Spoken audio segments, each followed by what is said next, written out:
Capítulo 51. La luz de la vida.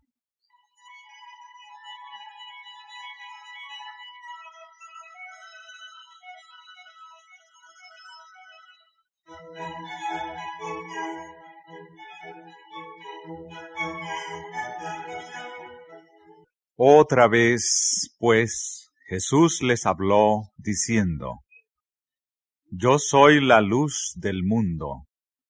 El que me sigue no andará en tinieblas, mas tendrá la luz de la vida.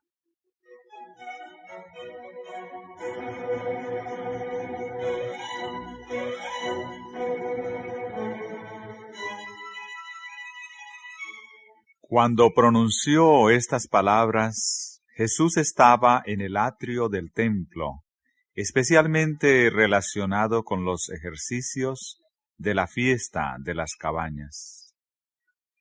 En el centro de este patio se levantaban dos majestuosas columnas que soportaban portalámparas de gran tamaño.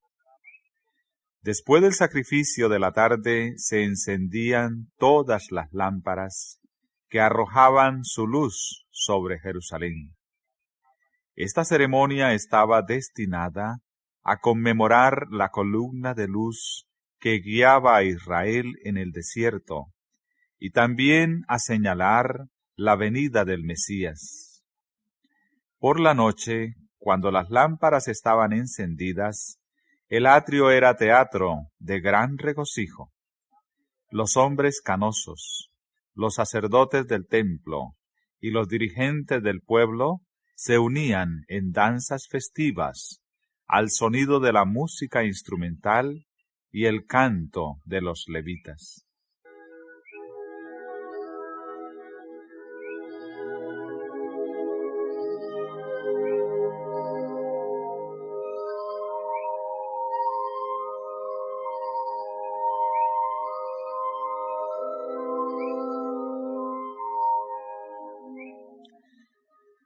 Por la iluminación de Jerusalén, el pueblo expresaba su esperanza en la venida del Mesías para derramar su luz sobre Israel. Pero para Jesús, la escena tenía un significado más amplio. Como las lámparas radiantes del templo alumbraban cuanto las rodeaba, así Cristo, la fuente de luz espiritual, ilumina las tinieblas del mundo. Sin embargo, el símbolo era imperfecto. Aquella gran luz que su propia mano había puesto en los cielos era una representación más verdadera de la gloria de su misión.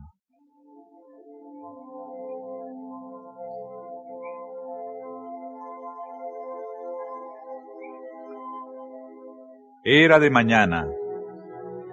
El sol acababa de levantarse sobre el monte de las Olivas, y sus rayos caían con deslumbrante brillo sobre los palacios de mármol, e iluminaban el oro de las paredes del templo, cuando Jesús, señalándolo, dijo: Yo soy la luz del mundo.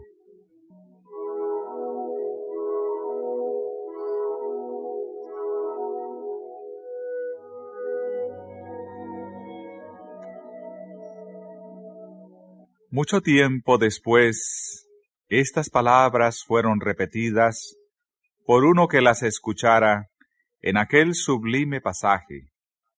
En él estaba la vida, y la vida era la luz de los hombres, y la luz en las tinieblas resplandece.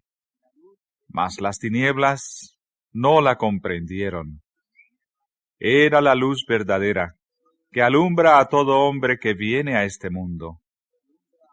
Y mucho después de haber ascendido Jesús al cielo, Pedro también, escribiendo bajo la iluminación del Espíritu Divino, recordó el símbolo que Cristo había usado. Tenemos también la palabra profética más permanente, a la cual hacéis bien de estar atentos, como a una antorcha que alumbra en lugar oscuro, hasta que el día esclarezca y el lucero de la mañana salga en vuestros corazones.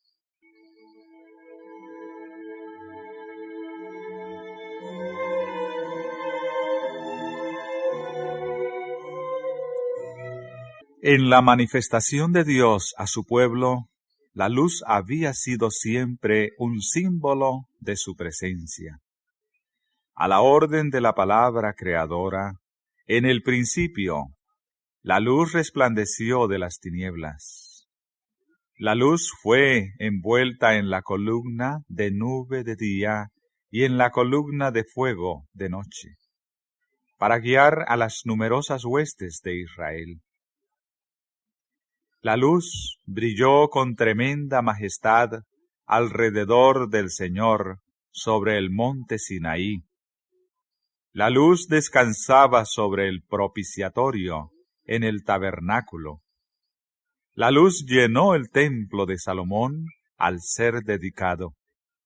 La luz brilló sobre las colinas de Belén cuando los ángeles trajeron a los pastores que velaban el mensaje de la redención.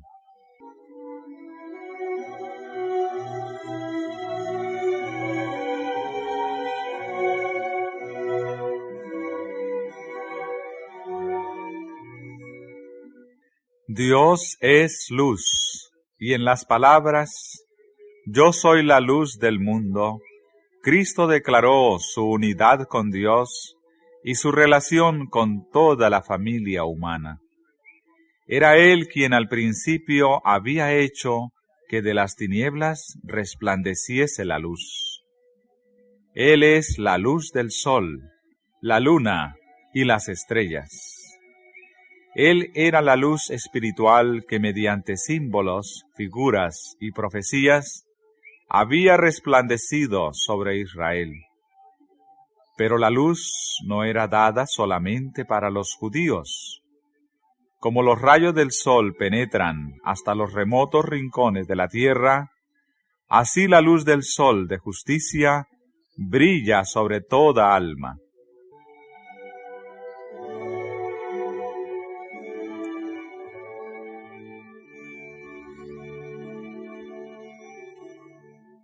Aquel era la luz verdadera, que alumbra a todo hombre que viene a este mundo. El mundo ha tenido sus grandes maestros, hombres de intelecto gigantesco y penetración maravillosa, hombres cuyas declaraciones han estimulado el pensamiento y abierto vastos campos de conocimiento.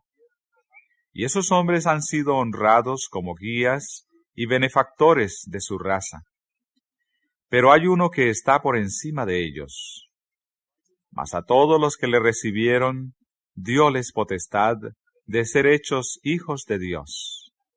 A Dios nadie le vio jamás.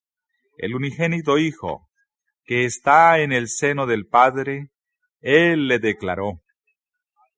Podemos remontar la línea de los grandes maestros del mundo hasta donde se extienden los anales humanos, pero la luz era anterior a ellos. Como la luna y los planetas del sistema solar brillan por la luz reflejada del sol, así, hasta donde su enseñanza es verdadera, los grandes pensadores del mundo reflejan los rayos del sol de justicia.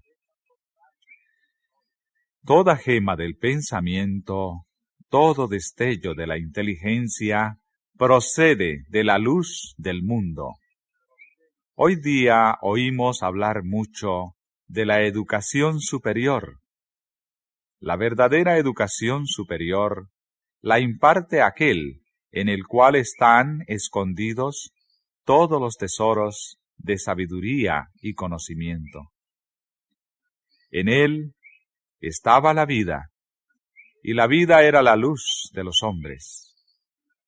El que me sigue, dijo Jesús, no andará en tinieblas, mas tendrá la luz de la vida.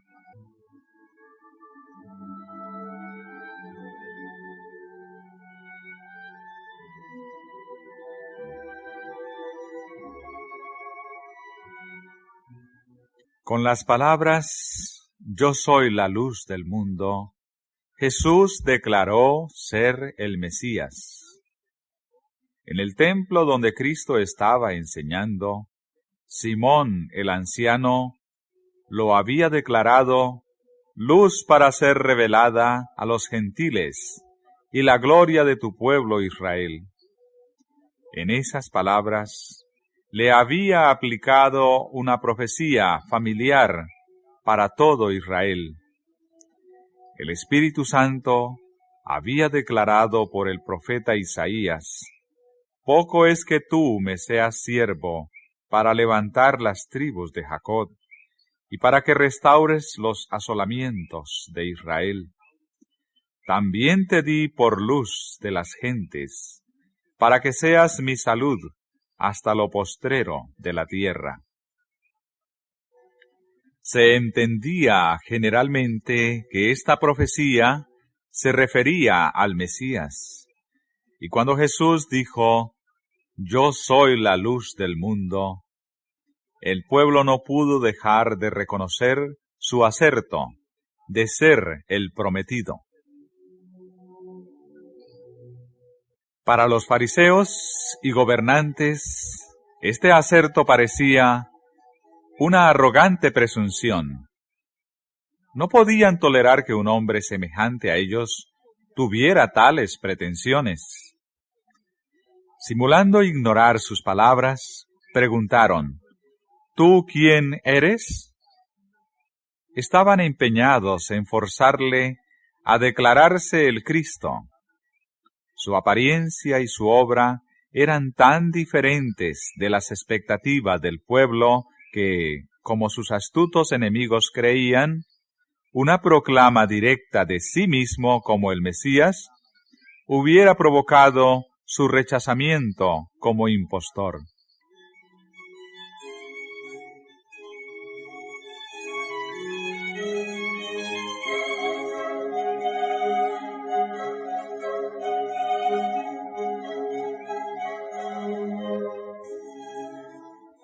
Pero a su pregunta, ¿tú quién eres?, él replicó, el que al principio también os he dicho.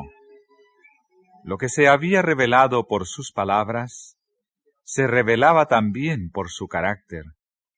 Él era la personificación de las verdades que enseñaba. Nada hago de mí mismo, continuó diciendo, mas como el Padre me enseñó, esto hablo, porque el que me envió conmigo está.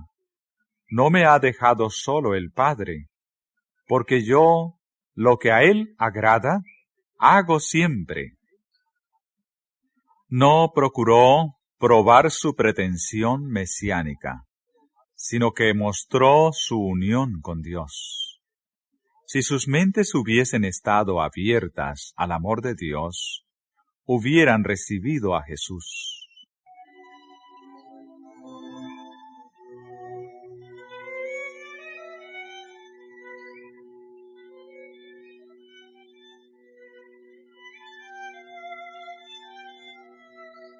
Entre sus oyentes, muchos eran atraídos a él con fe, y a éstos les dijo, si vosotros permaneciereis en mi palabra, seréis verdaderamente mis discípulos, y conoceréis la verdad, y la verdad os libertará.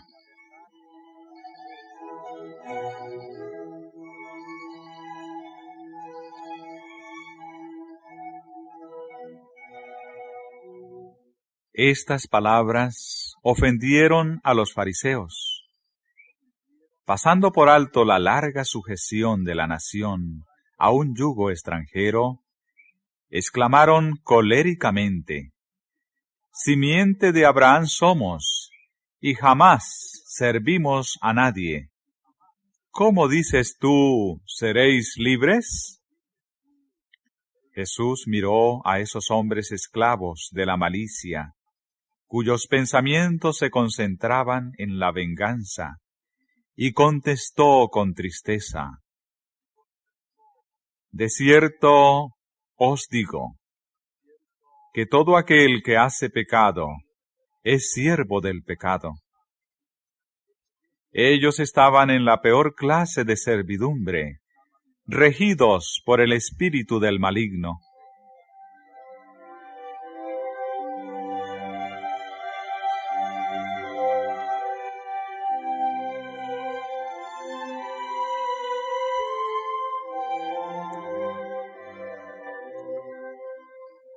Todo aquel que rehúsa entregarse a Dios está bajo el dominio de otro poder.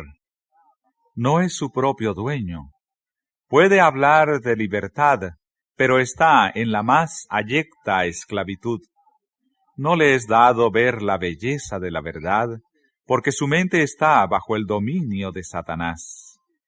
Mientras se lisonjea de estar siguiendo los dictados de su propio juicio, obedece la voluntad del príncipe de las tinieblas. Cristo vino a romper las cadenas de la esclavitud del pecado para el alma. Así que si el Hijo os libertare, seréis verdaderamente libres.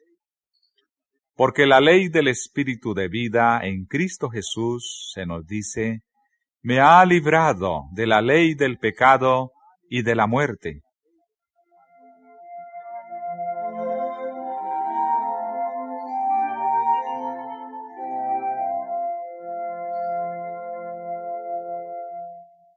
En la obra de la redención no hay compulsión. No se emplea ninguna fuerza exterior. Bajo la influencia del Espíritu de Dios, el hombre está libre para elegir a quién ha de servir. En el cambio que se produce cuando el alma se entrega a Cristo, hay la más completa sensación de libertad. La expulsión del pecado es obra del alma misma. Por cierto, no tenemos poder para librarnos a nosotros mismos del dominio de Satanás. Pero cuando deseamos ser libertados del pecado, y en nuestra gran necesidad clamamos por un poder exterior y superior a nosotros, las facultades del alma quedan dotadas de la fuerza divina del Espíritu Santo y obedecen los dictados de la voluntad, en cumplimiento de la voluntad de Dios.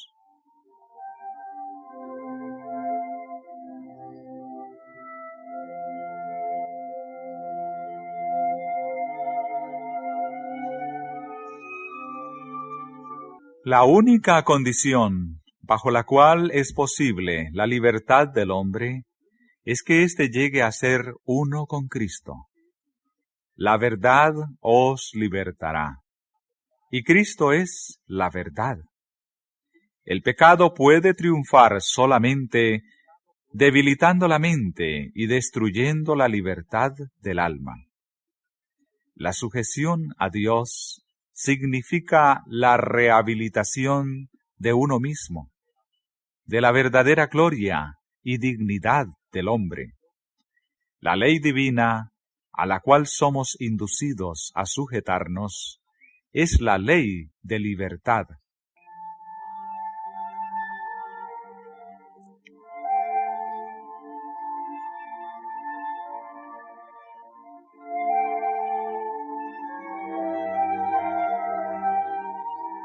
Los fariseos se habían declarado a sí mismos hijos de Abraham. Jesús les dijo que solamente haciendo las obras de Abraham podían justificar esta pretensión. Los verdaderos hijos de Abraham vivirían como él una vida de obediencia a Dios. No procurarían matar a aquel que hablaba la verdad, que le había sido dada por Dios. Al conspirar contra Cristo, los rabinos no estaban haciendo las obras de Abraham. La simple descendencia de Abraham no tenía ningún valor. Sin una relación espiritual con él, la cual se hubiera manifestado poseyendo el mismo espíritu y haciendo las mismas obras, ellos no eran sus hijos.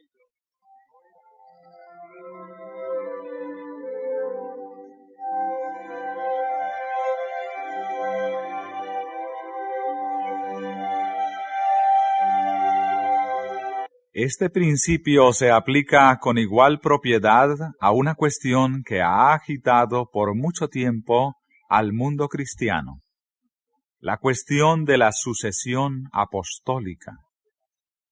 La descendencia de Abraham no se probaba por el nombre y el linaje, sino por la semejanza del carácter. La sucesión apostólica tampoco descansa en la transmisión de la autoridad eclesiástica, sino en la relación espiritual.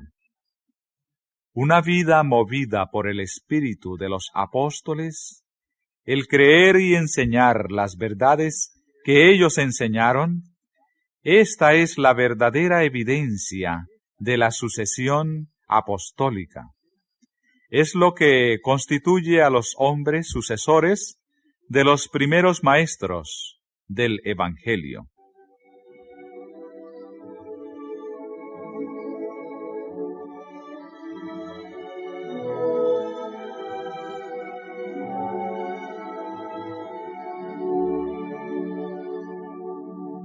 Jesús negó que los judíos fueran hijos de Abraham.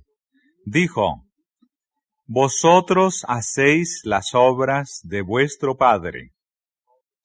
En mofa respondieron: «Nosotros no somos nacidos de fornicación. Un padre tenemos, que es Dios».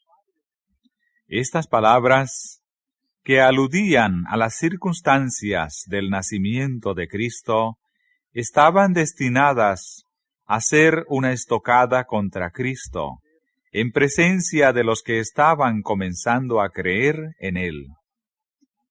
Jesús no prestó oído a esta ruin insinuación, sino que dijo: «Si vuestro Padre fuera Dios, ciertamente me amaríais, porque yo de Dios he salido y he venido».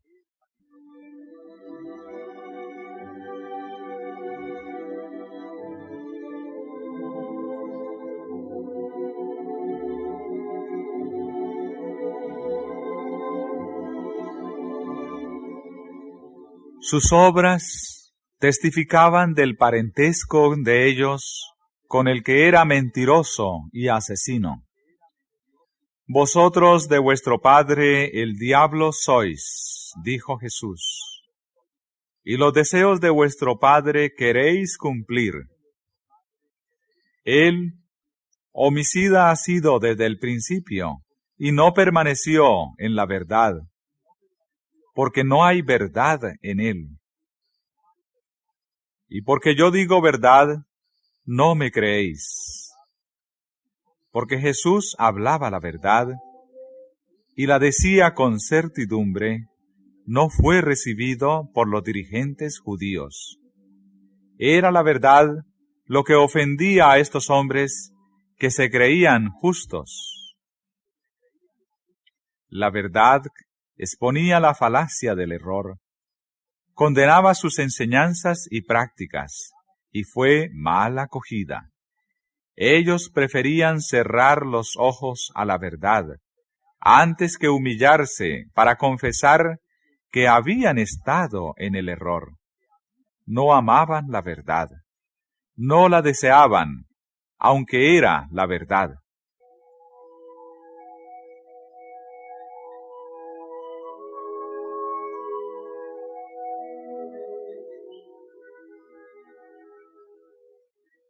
¿Quién de vosotros me convence de pecado?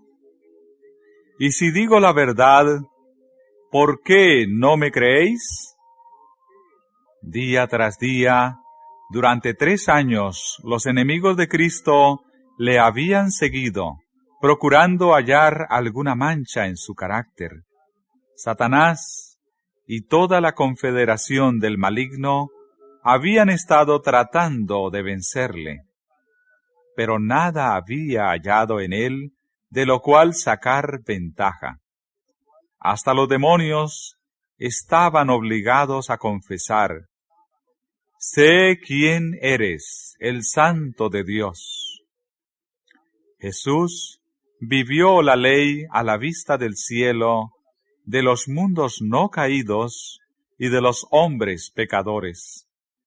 Delante de los ángeles, de los hombres y de los demonios, había pronunciado sin que nadie se la discutiese palabras que, si hubiesen procedido de cualesquiera otros labios, hubieran sido blasfemia. Yo, lo que a él agrada, hago siempre.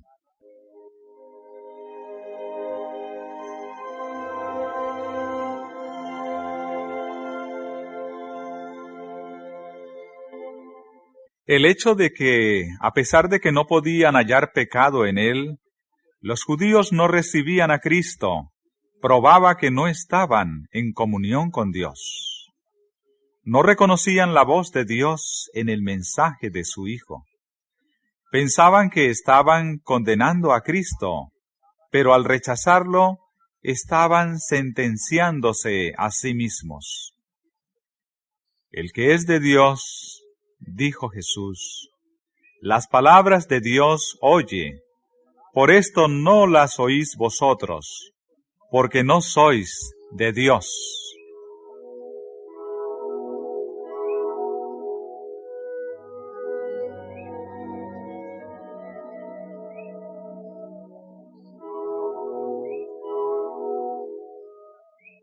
La lección es verdadera para todos los tiempos. Muchos hombres que se deleitan en sutilizar, criticar y buscar en la palabra de Dios algo que poner en duda, piensan que de esa manera están dando muestras de independencia de pensamiento y agudeza mental. Suponen que están condenando la Biblia, cuando en verdad se están condenando a sí mismos. Ponen de manifiesto que son incapaces de apreciar las verdades de origen celestial y de alcance eterno. En presencia de la gran montaña de la justicia de Dios, su espíritu no siente temor reverencial. Se ocupan en buscar pajas y motas, con lo cual revelan una naturaleza estrecha y terrena. Un corazón que pierde rápidamente su capacidad para comprender a Dios. Aquel cuyo corazón ha respondido al toque divino, buscará lo que aumente su conocimiento de Dios y refine y eleve su carácter.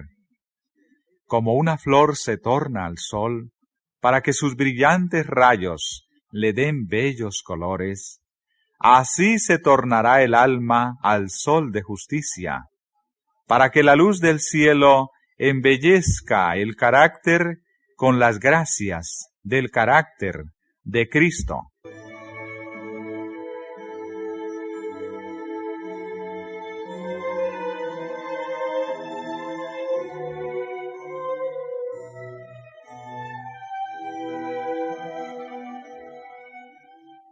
Jesús continuó poniendo de manifiesto un pronunciado contraste entre la actitud de los judíos y la de Abraham. Abraham, vuestro padre, se gozó por ver mi día, y lo vio y se gozó.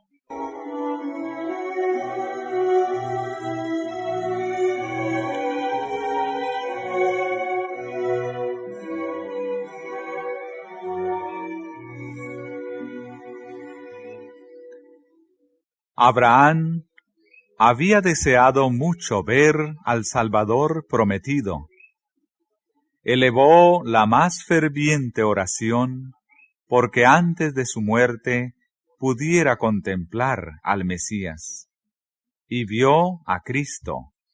Se le dio una comunicación sobrenatural y reconoció el carácter divino de Cristo. Vio su día y se gozó. Se le dio una visión del sacrificio divino por el pecado. Tuvo una ilustración de ese sacrificio en su propia vida. Recibió la orden: toma ahora tu hijo, tu único Isaac, a quien amas, y ofrécelo en holocausto. Sobre el altar del sacrificio colocó al hijo de la promesa, el hijo en el cual se concentraban sus esperanzas. Entonces, mientras aguardaba junto al altar, con el cuchillo levantado para obedecer a Dios, oyó una voz del cielo que le dijo: no extiendas tu mano sobre el muchacho, ni le hagas nada, que ya conozco que temes a Dios, pues que no me rehusaste tu hijo, tu único. Se le impuso esta terrible prueba a Abraham para que pudiera ver el día de Cristo y comprender el gran amor de Dios hacia el mundo, tan grande que para levantarlo de la degradación dio a su Hijo unigénito para que sufriera la muerte más ignominiosa.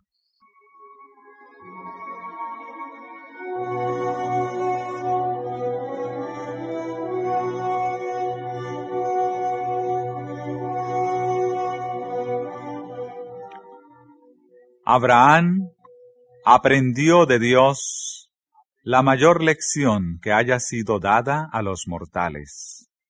Su oración porque pudiera ver a Cristo antes de morir fue contestada. Vio a Cristo, vio todo lo que el mortal puede ver y vivir.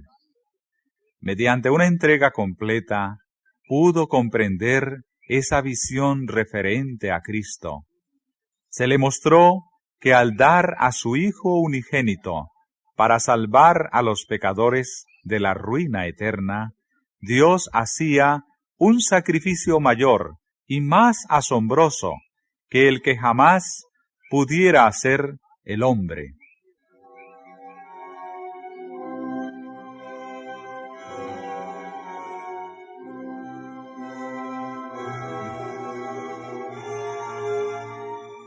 La experiencia de Abraham contestó la pregunta: ¿con qué prevendré a Jehová y adoraré al alto Dios? ¿Vendré ante él con holocaustos, con becerros de un año? ¿Agradaráse Jehová de millares de carneros o de 10,000 arroyos de aceite? ¿Daré mi primogénito por mi rebelión, el fruto de mi vientre por el pecado de mi alma? En las palabras de Abraham, Dios se proveerá de cordero para el holocausto, hijo mío. Y en la provisión de Dios de un sacrificio en lugar de Isaac, se declaró que el hombre no puede hacer expiación por sí mismo. El sistema pagano de sacrificios era totalmente inaceptable para Dios. Ningún padre debe ofrecer su hijo o su hija como sacrificio propiciatorio. Solamente el Hijo de Dios puede cargar con la culpa del mundo.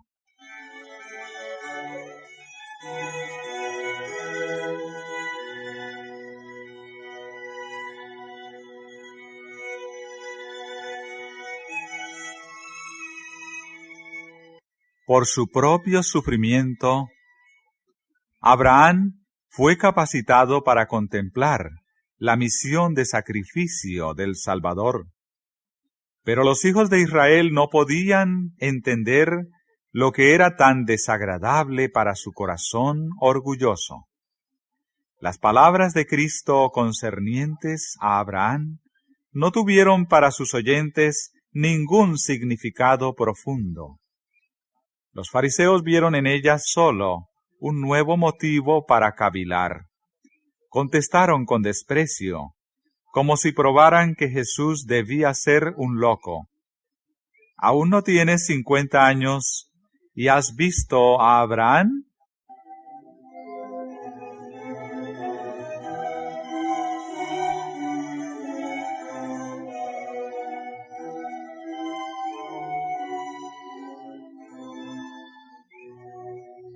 Con solemne dignidad Jesús respondió: de cierto os digo, antes que Abraham fuese, yo soy.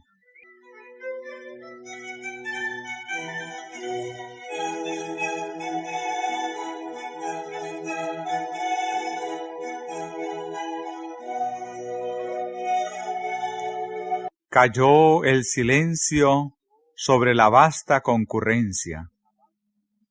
El nombre de Dios, dado a Moisés para expresar la presencia eterna, había sido reclamado como suyo por este rabino Galileo. Se había proclamado a sí mismo como el que tenía existencia propia, el que había sido prometido a Israel, cuya procedencia es de antiguo tiempo, desde los días de la eternidad.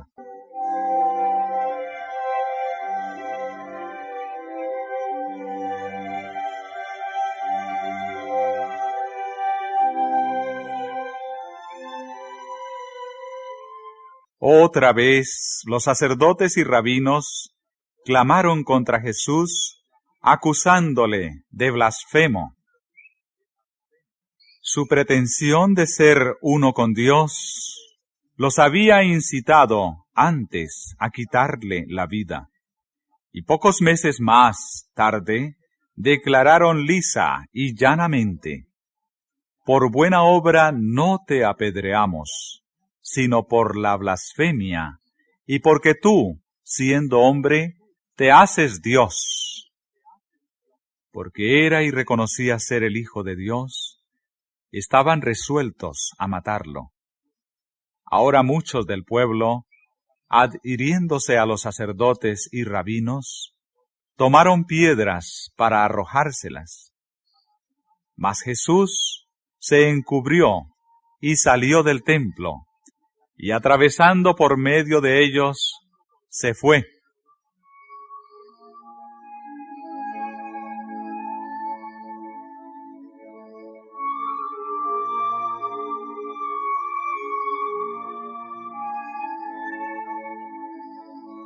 La luz estaba brillando en las tinieblas, mas las tinieblas no la comprendieron.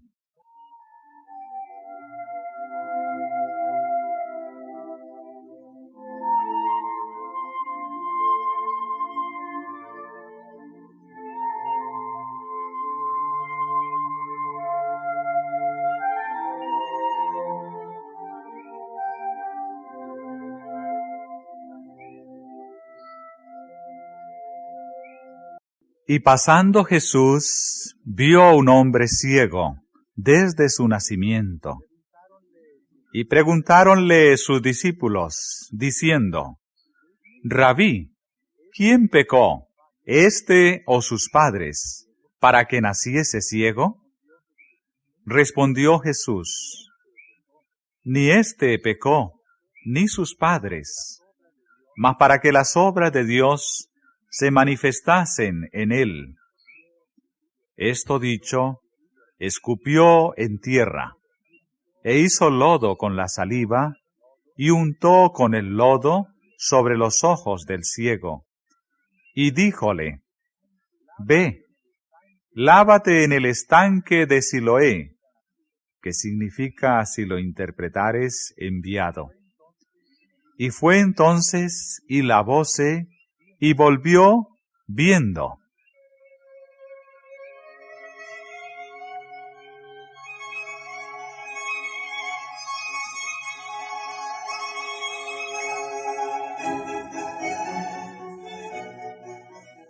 Se creía generalmente entre los judíos que el pecado era castigado en esta vida. Se consideraba que cada aflicción era castigo de alguna falta cometida por el mismo que sufría o por sus padres. Es verdad que todo sufrimiento es resultado de la transgresión de la ley de Dios, pero esta verdad había sido falseada. Satanás, el autor del pecado y de todos sus resultados, había inducido a los hombres a considerar la enfermedad y la muerte como procedentes de Dios, como un castigo arbitrariamente infligido por causa del pecado. Por lo tanto, aquel a quien le sobrevenía una gran aflicción o calamidad debía soportar la carga adicional de ser considerado un gran pecador.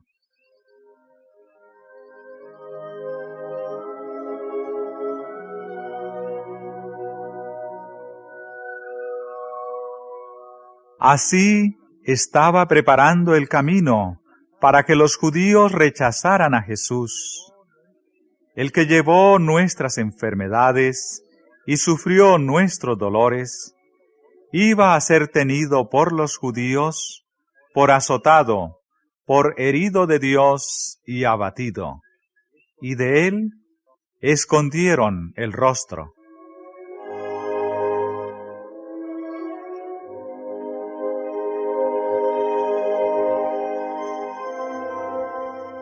Dios había dado una lección destinada a prevenir esto. La historia de Job había mostrado que el sufrimiento es infligido por Satanás, pero que Dios predomina sobre él con fines de misericordia. Pero Israel no entendía la lección. Al rechazar a Cristo, los judíos repetían el mismo error por el cual Dios había reprobado a los amigos de Job.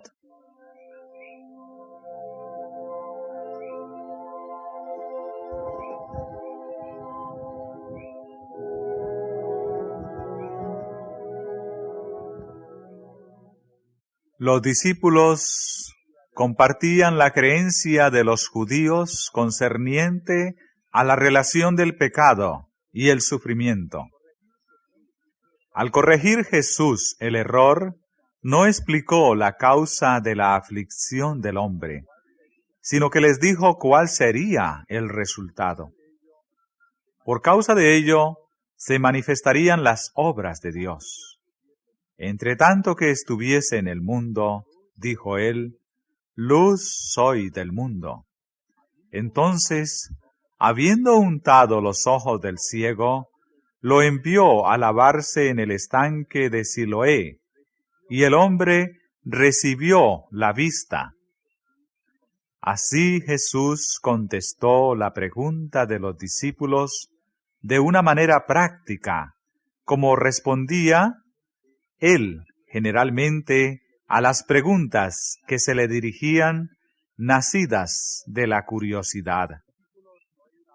Los discípulos no estaban llamados a discutir la cuestión de quién había pecado o no, sino a entender el poder y la misericordia de Dios al dar vista al ciego. Era evidente que no había virtud sanadora en el lodo o en el estanque a donde el ciego fue enviado a lavarse, sino que la virtud estaba en Cristo.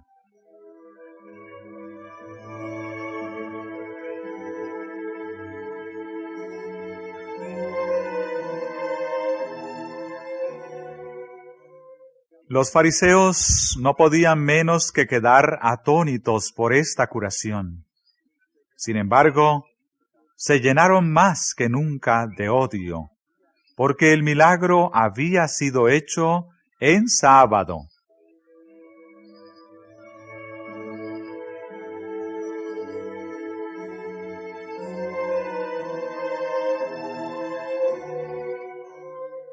Los vecinos del joven y los que le habían conocido ciego dijeron, ¿no es este el que se sentaba y mendigaba? Le miraban con duda, pues sus ojos estaban abiertos, su semblante cambiado y alegre, y parecía ser otro hombre. La pregunta pasaba de uno a otro. Algunos decían, «Este es». Otros, «A él se parece». Pero el que había recibido la gran bendición decidió la cuestión diciendo, «Yo soy». Entonces les habló de Jesús y de la manera en que él había sido sanado. Y ellos le preguntaron, «¿Dónde está aquel?» Él dijo, «No sé».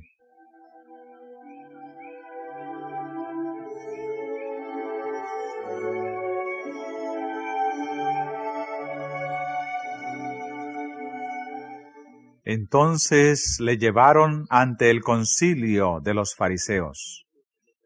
Nuevamente se le preguntó al hombre cómo habías recibido la vista.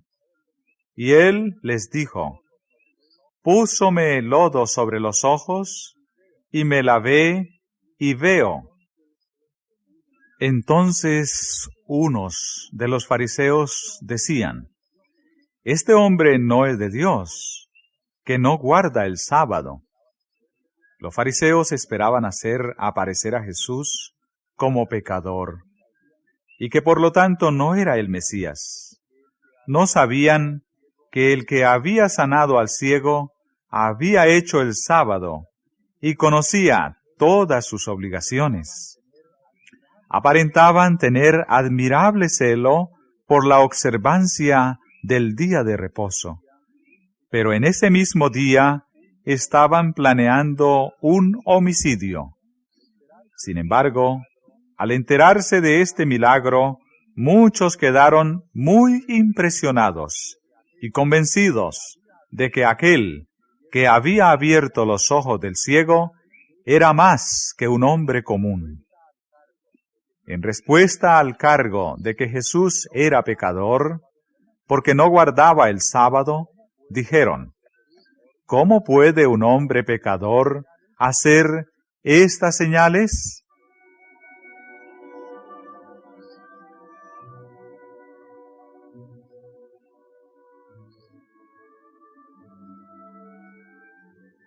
Los rabinos volvieron a dirigirse al ciego.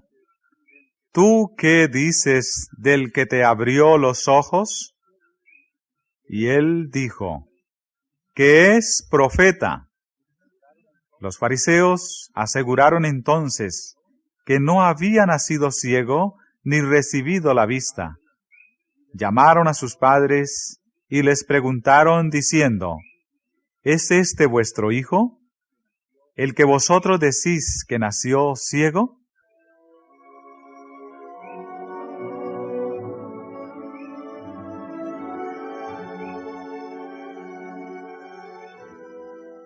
Allí estaba el hombre mismo declarando que había sido ciego y que se le había dado la vista.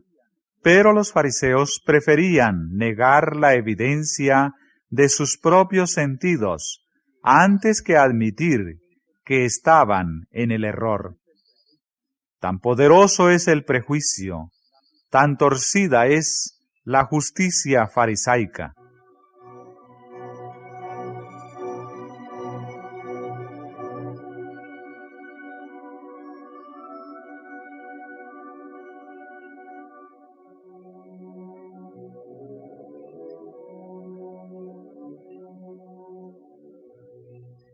A los fariseos les quedaba una esperanza, la de intimidar a los padres del hombre.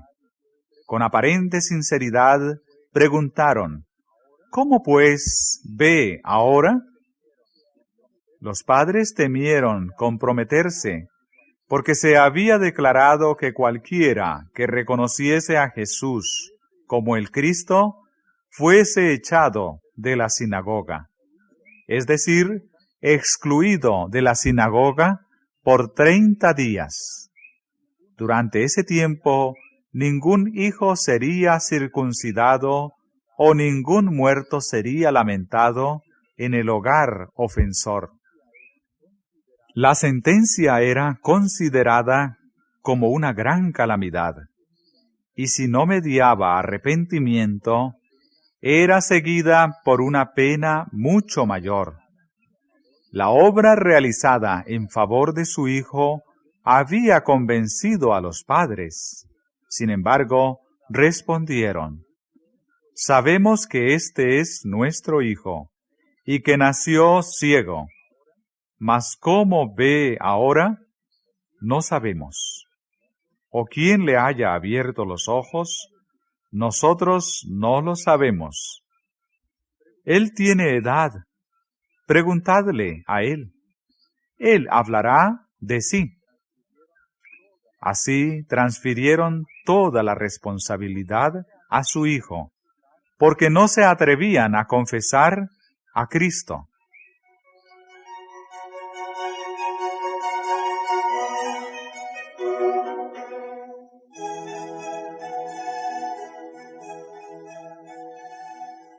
El dilema en el cual fueron puestos los fariseos, sus dudas y prejuicios, su incredulidad en los hechos del caso, fueron revelados a la multitud, especialmente al pueblo común. Jesús había realizado frecuentemente sus milagros en plena calle, y sus obras servían siempre para aliviar el sufrimiento.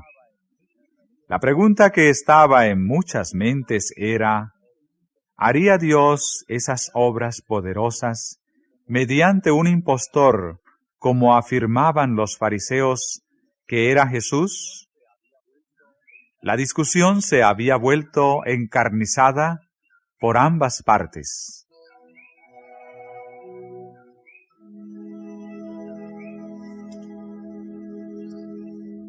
Los fariseos veían que estaban dando publicidad a la obra hecha por Jesús. No podían negar el milagro.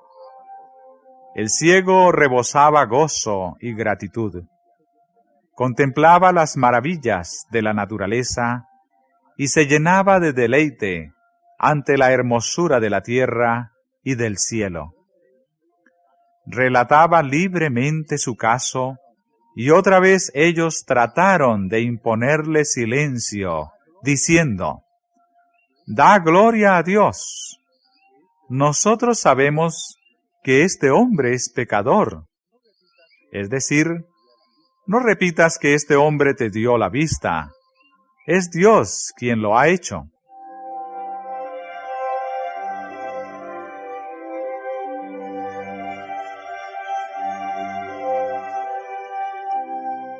El ciego respondió: «Si es pecador, no lo sé. Una cosa sé, que habiendo yo sido ciego, ahora veo».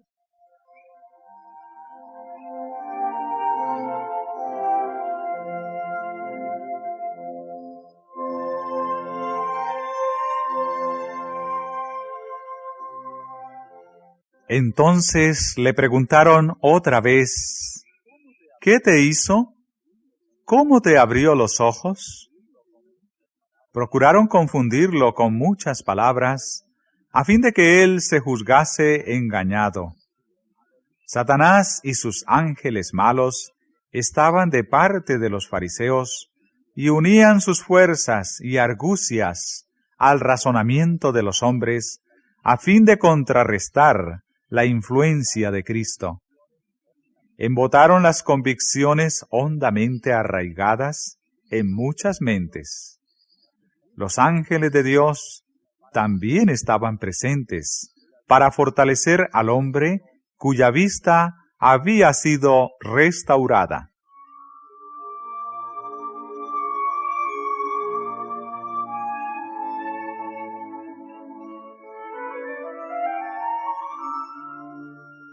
Los fariseos no comprendían que estaban tratando más que con un hombre inculto que había nacido ciego. No conocían a aquel con quien estaban en controversia. La luz divina brillaba en las cámaras del alma del ciego.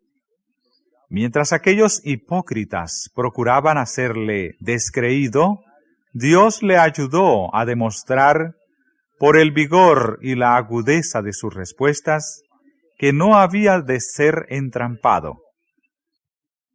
Replicó: «Ya os lo he dicho, y no habéis atendido.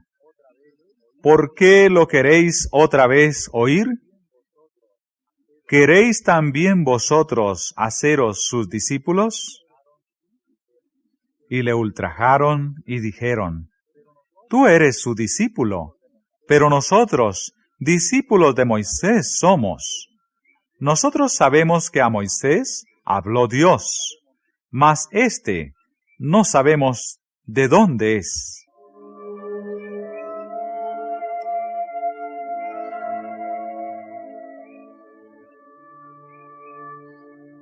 El Señor Jesús conocía la prueba por la cual estaba pasando el hombre, y le dio gracia y palabras, de modo que llegó a ser un testigo por Cristo. Respondió a los fariseos con palabras que eran una hiriente censura a sus preguntas. Aseveraban ser los expositores de las Escrituras y los guías religiosos de la nación. Sin embargo, había allí uno que hacía milagros, y ellos confesaban ignorar tanto la fuente de su poder como su carácter y pretensiones. «Por cierto, maravillosa cosa es esta», dijo el hombre, «que vosotros no sabéis de dónde sea, y a mí me abrió los ojos. Y sabemos que Dios no oye a los pecadores, mas si alguno es temeroso de Dios y hace su voluntad, a éste oye. Desde el siglo no fue oído que abriese alguno los ojos de uno que nació ciego. Si éste no fuera de Dios, no pudiera hacer nada».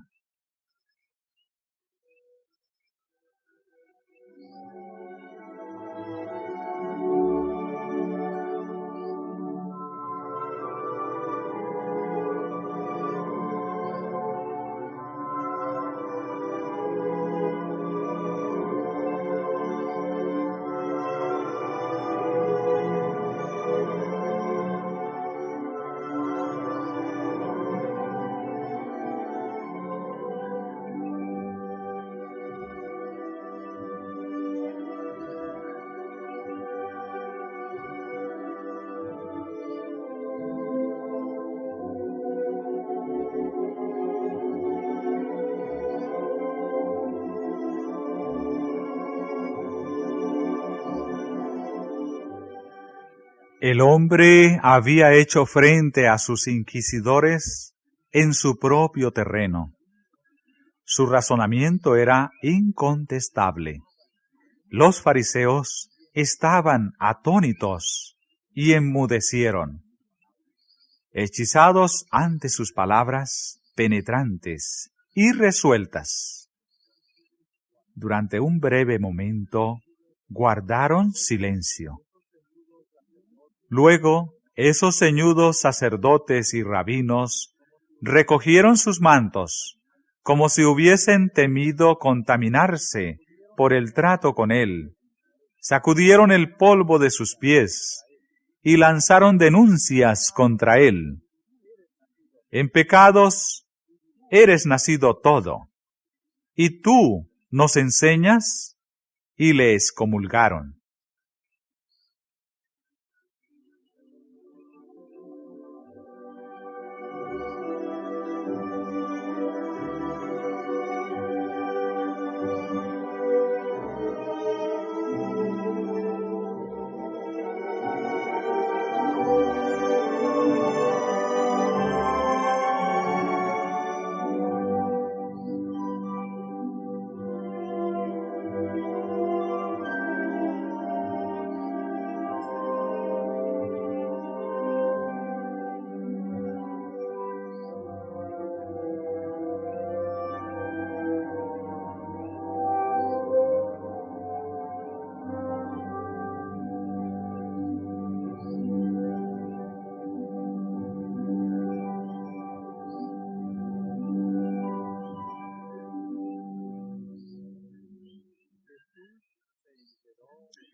Jesús se enteró de lo hecho, y hallándolo poco después, le dijo: ¿Crees tú en el Hijo de Dios?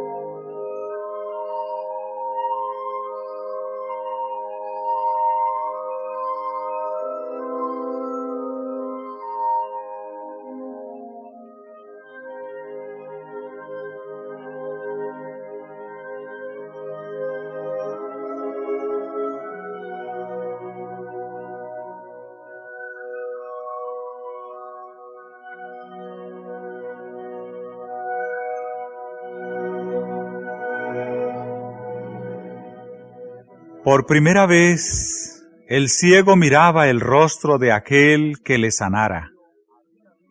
Delante del concilio había visto a sus padres turbados y perplejos. Había mirado los ceñudos rostros de los rabinos. Ahora sus ojos descansaban en el amoroso y pacífico semblante de Jesús. Antes de eso, a gran costo para él, le había reconocido como delegado del poder divino. Ahora se le concedió una revelación mayor.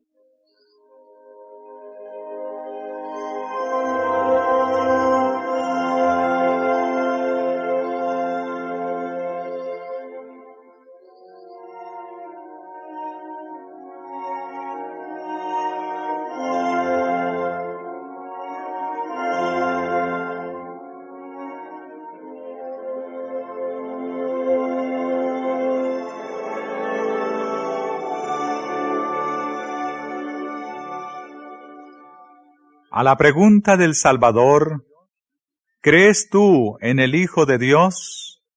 El ciego respondió: ¿Quién es, Señor, para que crea en Él?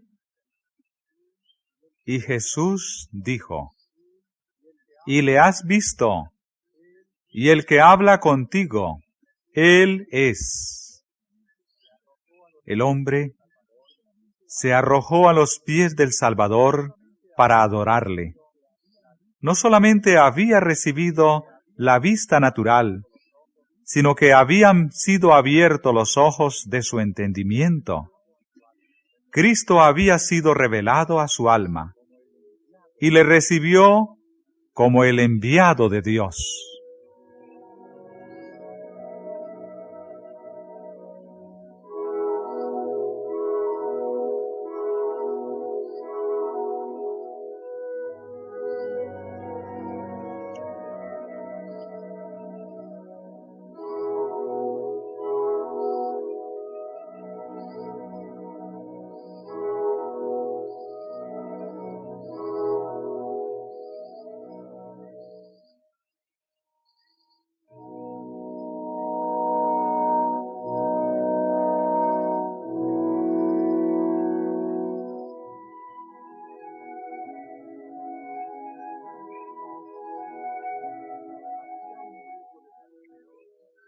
Había un grupo de fariseos reunidos cerca, y el verlos trajo a la mente de Jesús el contraste que siempre se manifestaba en el efecto de sus obras y palabras. Dijo: Yo, para juicio he venido a este mundo, para que los que no ven, vean, y los que ven, sean cegados. Cristo había venido para abrir los ojos ciegos, para dar luz a los que moran en tinieblas.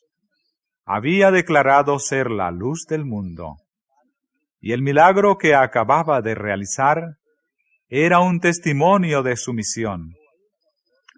El pueblo que contempló al Salvador en su venida fue favorecido con una manifestación más abundante de la presencia divina que la que el mundo jamás había gozado antes. El conocimiento de Dios fue revelado más perfectamente. Pero por esta misma revelación, los hombres fueron juzgados. Su carácter fue probado y determinado su destino.